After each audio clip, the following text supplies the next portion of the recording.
Hey everybody, welcome back to another edition of Public Domain After Dark. Um, this is simply where I read from a work of fiction that is in the public domain. We're going to be reading Chapter 3 of At the Mountains of Madness by H.P. Lovecraft, godfather of American horror, a book written in 1935, 36, and published shortly before he died. Um, I understand there's probably nobody out there listening to this right now, and you may be wondering, why am I doing this? A lot of it has to do with the fact that oftentimes, when I am anxious about things, I stay up late and I have trouble sleeping because my brain is moving a million miles an hour and I can't shut it down. And what has always helped me my entire life is reading. I'm a voracious reader, and it's something that I just thoroughly enjoy. And with everything that's going on, I have to imagine that there's a lot of anxiety out there, and there's a lot of people who are struggling with things, and maybe they want to take their mind off of it in some way. And if I can help, if you want to listen to me read a book and maybe forget about some things and just listen to a good story, then maybe I can help somebody. I don't know.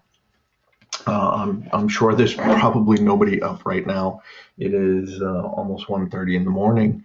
It's pretty typical for me. I'm still awake. But, these videos persist. And if you find them and you want to go for a walk and you want to listen to a chapter of a story, go ahead, put it in.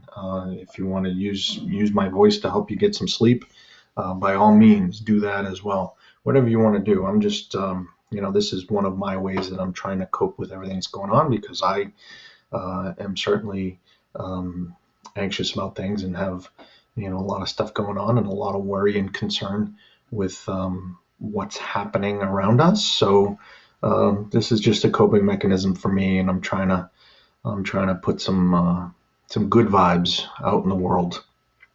And this is one way that I think I can do it. It's pretty simple to do. Anyway, having said that, we are going to jump back in to At the Mountains of Madness. We were at Chapter 3. When last we left off, our man Lake had split off from the main expedition, somewhat against Dyer's orders, or at least against his recommendation, and went off on what Dyer thought was a wild goose chase, but in reality turned out to be extremely successful, because they were able to find a place where they found these Precambrian, not only fossils, but they found specimens. They found 14 of um, these elder ones, which are essentially these multi-tentacled, barrel-shaped plant animal hybrid things from 500 million years ago that were frozen under the ground. And they dug up 14 of these. And I don't know about you, but I think things are about to get pretty scary for Lake and company. You know what? You always listen to the dogs. The dogs were going nuts. They had to separate the dogs from these things. Dogs know what's going on, and they needed to listen to the dogs. I'm projecting here, but I'm pretty sure that things are not gonna be good for Lake and company. But let us jump back in. Chapter 3, At the Mountains of Madness. None of us, I imagine. Oop, hang on. I have to prepare.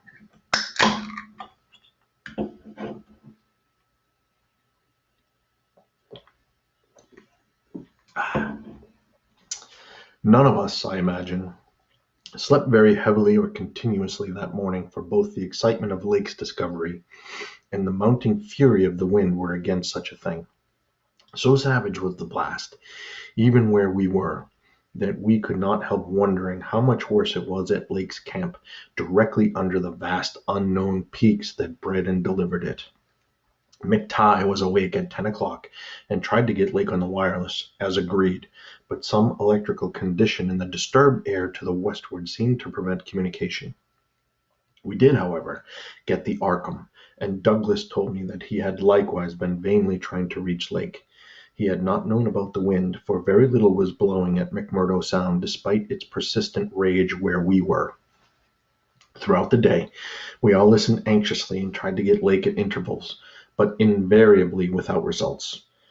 About noon, a positive frenzy of wind stampeded out of the west, causing us to fear for the safety of our camp, but it eventually died down, with only a moderate relapse at 2 p.m. After 3 o'clock it was very quiet, and we redoubled our efforts to get Lake. Reflecting that he had 4 planes, each provided with an excellent short-wave outfit, we could not imagine any ordinary accident capable of crippling all his wireless equipment at once.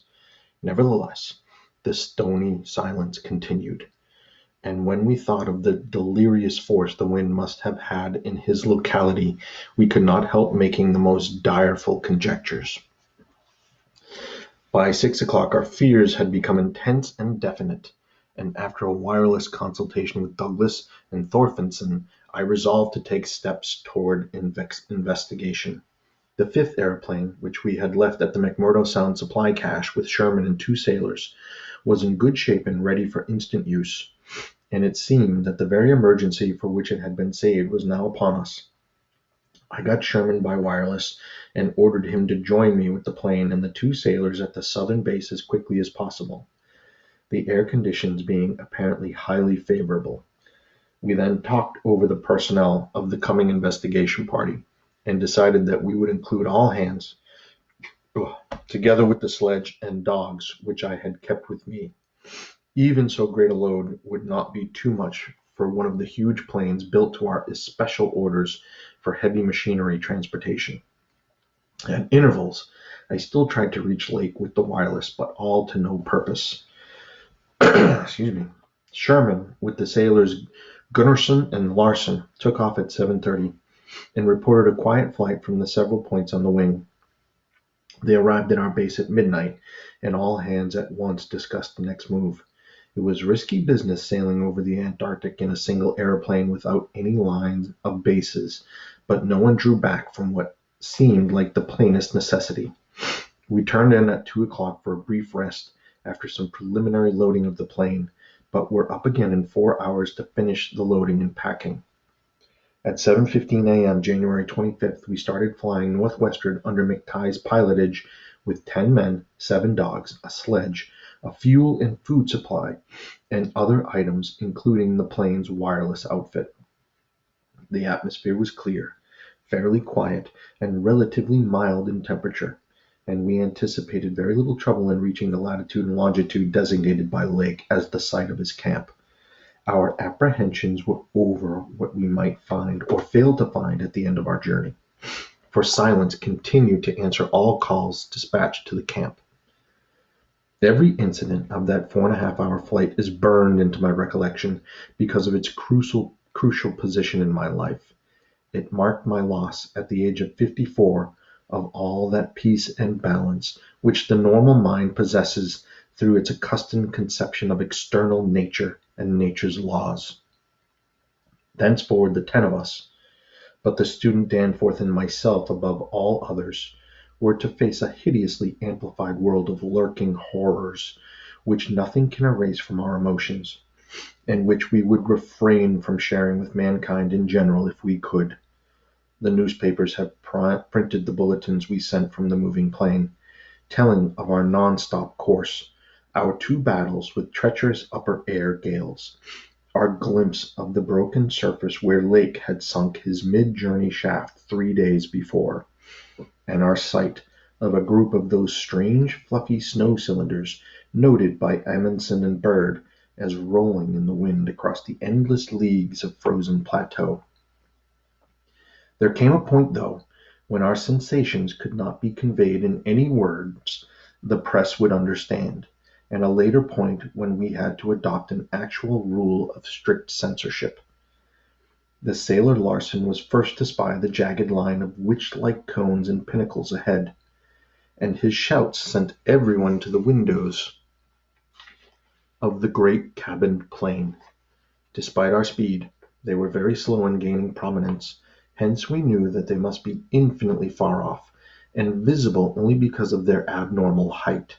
Little by little, however, they rose grimly into the western sky, allowing us to distinguish various bare, bleak, blackish summits, and to catch the curious sense of fantasy which they inspired as seen in the reddish Antarctic light against the provocative background of iridescent ice dust clouds. In the whole spectacle there was a persistent, pervasive hint of stupendous secrecy and potential revelation, as if these stark, nightmare spires marked the pylons of a frightful gateway into forbidden spheres of dream and complex gulfs of remote time, space, and ultra-dimensionality. I could not help feeling that they were evil things, mountains of madness, whose farther slopes looked out over some accursed ultimate abyss. That seething, half-luminous cloud background held ineffable suggestions of a vague, ethereal beyondness, far more than terrestrially spatial, and gave appalling reminders of the utter remoteness, separateness, desolation, and aeon-long death of this untrodden and unfathomed austral world. It was young Danforth who drew our notice to the curious regularities of the higher mountain skyline, regularities like clinging fragments of perfect cubes, which Lake had mentioned in his messages, and which indeed justified his comparison with the dreamlike suggestions of primordial temple ruins on cloudy Asian mountain tops, so subtly and strangely painted by Roerich. There was indeed something hauntingly Roerich-like about this whole unearthly continent of mountainous mystery. I had felt it in October when we first caught sight of Victoria Land, and I felt it afresh now. I felt, too, another wave of uneasy consciousness of archaean mythical resemblances, of how disturbingly this lethal realm corresponded to the evilly famed plateau of Leng in the primal writings. Mythologists have placed Leng in Central Asia, but the racial memory of man, or of his predecessors, is long, and it may well be that certain tales have come down from the lands and mountains and temples of horror earlier than Asia and earlier than any human world we know.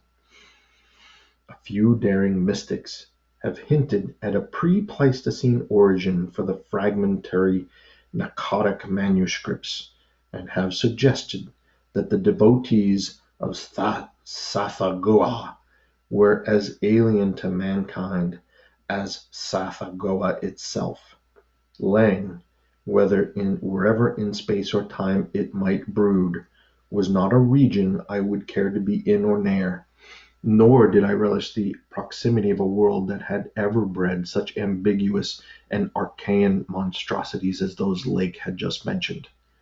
At the moment, I felt sorry that I had ever read the abhorred Necronomicon, or talked so much with that unpleasantly erudite folklorist Wilmarth at the university. This mood undoubtedly served to aggravate my reaction to the bizarre mirage which burst upon us from the increasingly opalescent zenith as we drew near the mountains and began to make out the cumulative undulations of the foothills. I had seen dozens of polar mirages during the preceding weeks, some of them quite as uncanny and fantastically vivid as the present sample, but this one had a wholly novel and obscure quality of menacing symbolism, and I shuddered as the seething labyrinth of fabulous walls and towers and minarets loomed out of the troubled ice vapors above our heads.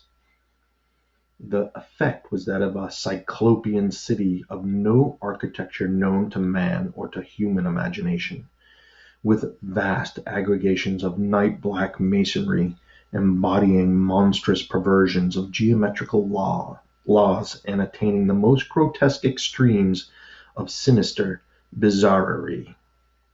There were truncated cones, sometimes terraced or fluted, surmounted by tall cylindrical shafts here and there bulbously enlarged, and often capped with tiers of finished scalloped discs and strange beetling table-like constructions, suggesting piles of multitudinous rectangular slabs or circular plates or five-pointed stars with each one overlapping the one beneath. They were composite cones and pyramids, either alone or surmounting cylinders or cubes, or flatter truncated cones and pyramids, and occasional needle-like spires in curious clusters of 5. All of these febrile structures seem knit together by tubular bridges crossing from one to the other at varying dizzy heights, and the implied scale of the whole as terrifying and oppressive in its sheer giganticism. The general type of mirage was not unlike some of the wilder forms observed and drawn by the Arctic whaler Scoresby in 1820. But at this time and place, with those dark, unknown mountain peaks soaring stupendously ahead, that anomalous elder world discovery in our minds, and the pall of probable disaster enveloping the greater part of our expedition, we all seemed to find it in a taint of latent malignity and infinitely evil portent. So, Lovecraft, why use 2 syllables when you can use 7? Lots and lots of big words here. I was glad when the mirage began to break up, though in the process the various nightmare turrets and cones assumed distorted temporary forms of even vaster hideousness. As the whole illusion dissolved to churning opalescence, we began to look earthward again, and saw that our journey's end was not far off. The unknown mountains ahead rose dizzyingly up like a fearsome rampart of giants, their curious regularities shewing with startling clearness even without a field glass. Okay, so I've noticed this since I started the book. He uses the word shewing, shewing, instead of showing, showing. I've been changing it when I read it because it seems weird to me, but I thought it was a mistake at first, but this obviously must be a version of showing before showing was a word. So it's shewing. So if you hear me say that again, it just means showing. We were over the lowest foothills now, and could see amidst the snow, ice, and bare patches of their main plateau a couple of darkish spots, which we took to be Lakes Camp and Boring. The higher foothills shot up between 5 and 6 miles away, forming a range almost distinct from the terrifying line of more than Himalayan peaks beyond them.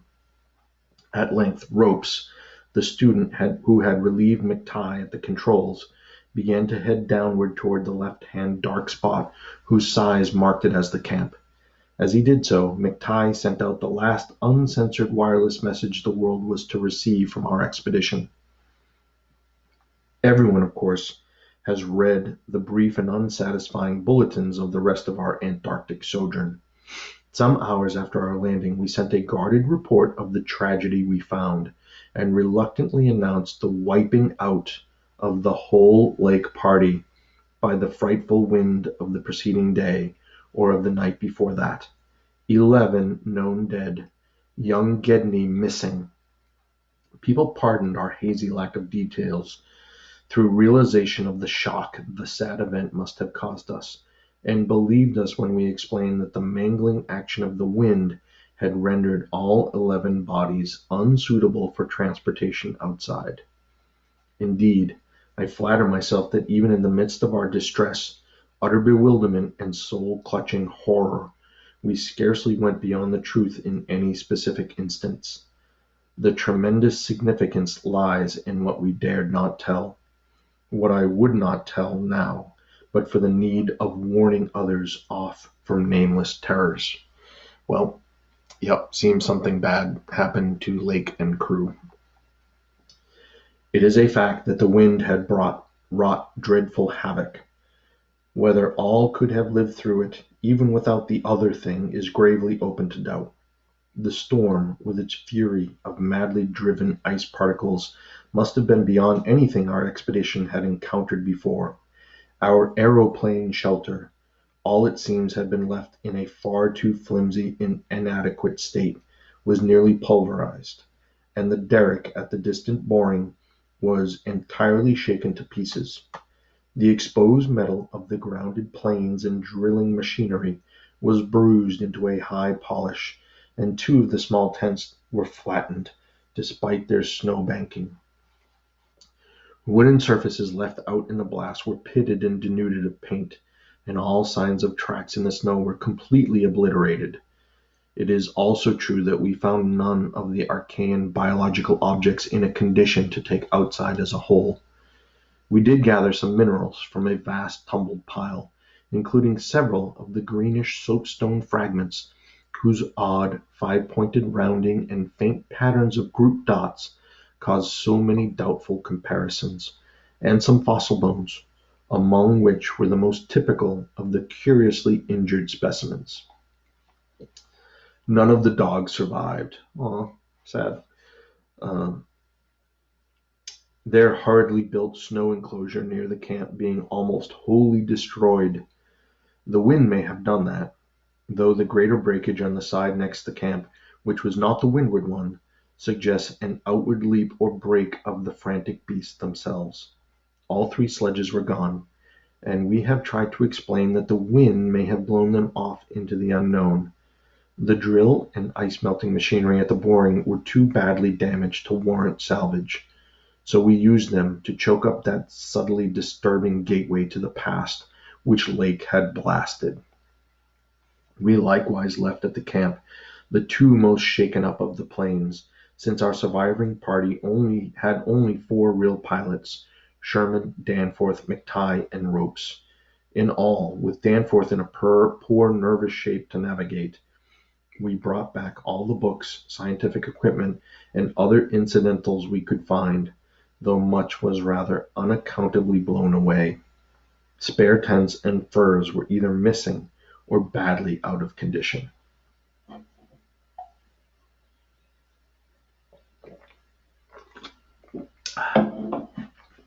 It was approximately 4 p.m.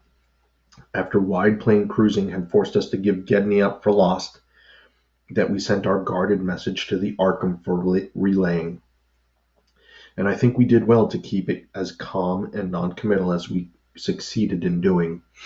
The most we said about agitation concerned our dogs, whose frantic uneasiness near the biological specimens was to be expected from poor Lake's accounts.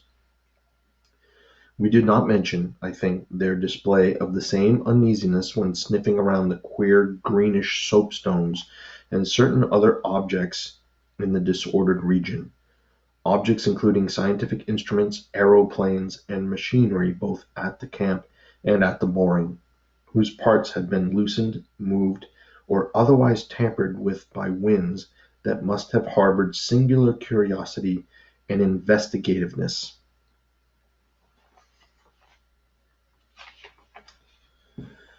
About the 14 biological specimens, we were pardonably indefinite.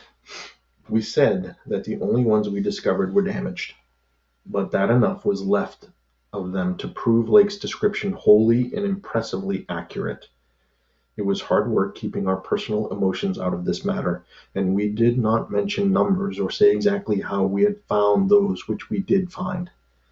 We had by that time agreed not to transmit anything suggesting madness on the part of Lake's men, and it surely looked like madness to find 6 imperfect monstrosities carefully buried upright in 9-foot snow graves under 5-pointed mounds punched over with groups of dots and patterns exactly like those on the queer greenish soapstones dug up from Mesozoic or Tertiary times. The 8 perfect specimens mentioned by Lake seemed to have completely blown away. We were careful, too, about the public's general peace of mind, hence Danforth and I said little about that frightful trip over the mountains the next day. It was the fact that only a radically lightened plane could possibly cross a range of such height which mercifully limited that scouting tour to the two of us. On our return at 1 a.m., Danforth was close to hysterics, but kept an admirably stiff upper lip.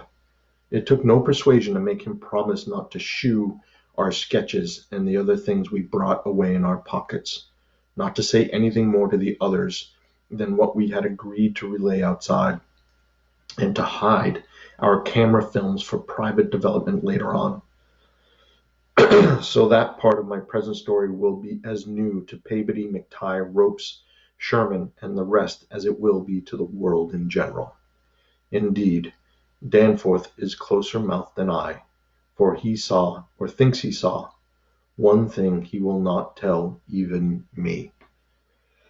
As all know, our report included a tale of a hard ascent, a confirmation of Lake's opinion that the great peaks are of Archean slate, and other very primal crumpled strata, unchanged since at least Middle Comanchean times.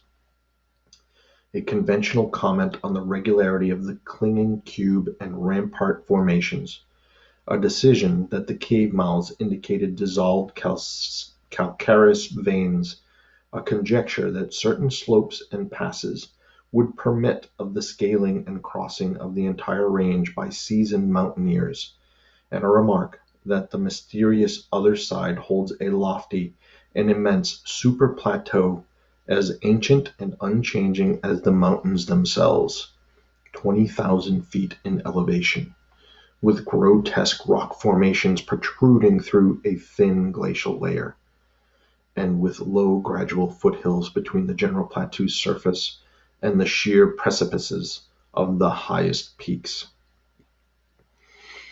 This body of data is in every respect true so far as it goes, and it completely satisfied the men at the camp.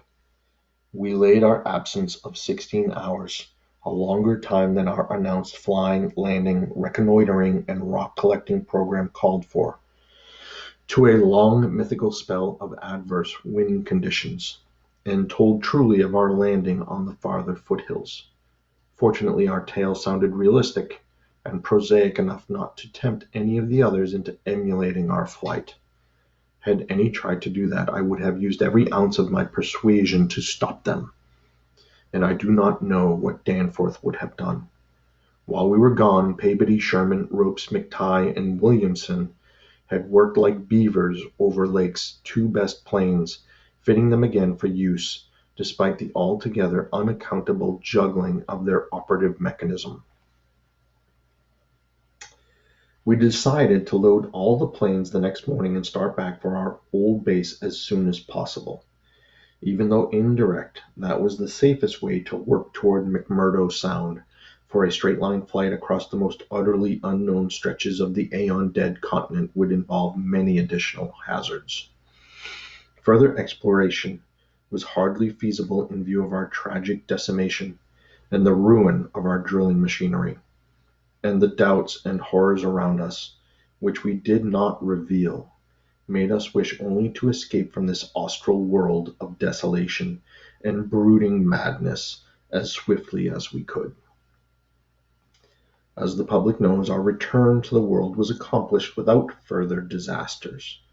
All planes reached the old base on the evening of the next day, January 27th, after a swift, non-stop flight, and on the 28th we made McMurdo Sound in 2 laps, the one pause being very brief, and occasioned by a faulty rudder in the furious wind over the ice shelf after we had cleared the great plateau. In 5 days more the Arkham and Miskatonic, with all hands and equipment on board, were shaking clear of the thickening field ice and working up Ross Sea, with the mocking mountains of Victoria Land looming westward against a troubled Antarctic sky, and twisting the wind's wails into a wide-ranged musical piping which chilled my soul to the quick. Less than a fortnight later, we left the last hint of polar land behind us, and thanked heaven that we were clear of a haunted, accursed realm where life and death, space and time have made black and blasphemous alliances in the unknown epochs since matter first writhed and swam on the planet's scarce cooled crust. Since our return, we have all constantly worked to discourage Antarctic exploration, and have kept certain doubts and guesses to ourselves with splendid unity and faithfulness. Even young Danforth, with his nervous breakdown, has not flinched or babbled to his doctors. Indeed, as I have said, there is one thing he thinks he alone saw, which he will not even tell me, though I think it would help his psychological state if he would consent to do so. It might explain and relieve much, though perhaps the thing was no more than the delusive aftermath of an earlier shock.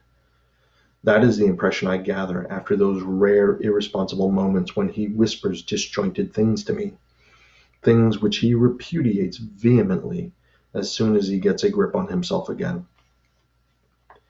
It will be hard work deterring others from the great white South, and some of our efforts may directly harm our cause by drawing inquiring notice. We might have known from the first that human curiosity is undying, and that the results we announce would be enough to spur others ahead on the same age-long pursuit of the unknown. Lake's reports of those biological monstrosities had aroused naturalists and paleontologists to the highest pitch, though we were sensible enough not to shew the detached parts we had taken from the actual buried specimens, or our photographs of those specimens as they were found.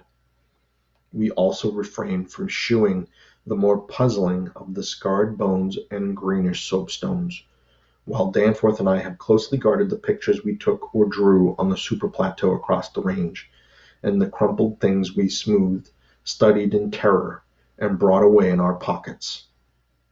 But now that Starkweather party is organizing, and with a thoroughness far beyond anything our outfit attempted, if not dissuaded, they will get to the innermost nucleus of the Antarctic, and melt and bore till they bring up that which may end the world we know. So I must break through all reticences at last, even about that ultimate nameless thing beyond the mountains of madness. Interesting. So, chapter 3, we're not halfway in, and they're already home. But there's still a story to tell. So, join me next time, and we will find out what that story is. And we will rejoin Dyer and Danforth in their journey across the plateau. So, this has been Public Domain After Dark. Have a good day, and happy reading and happy listening. Thanks. Bye.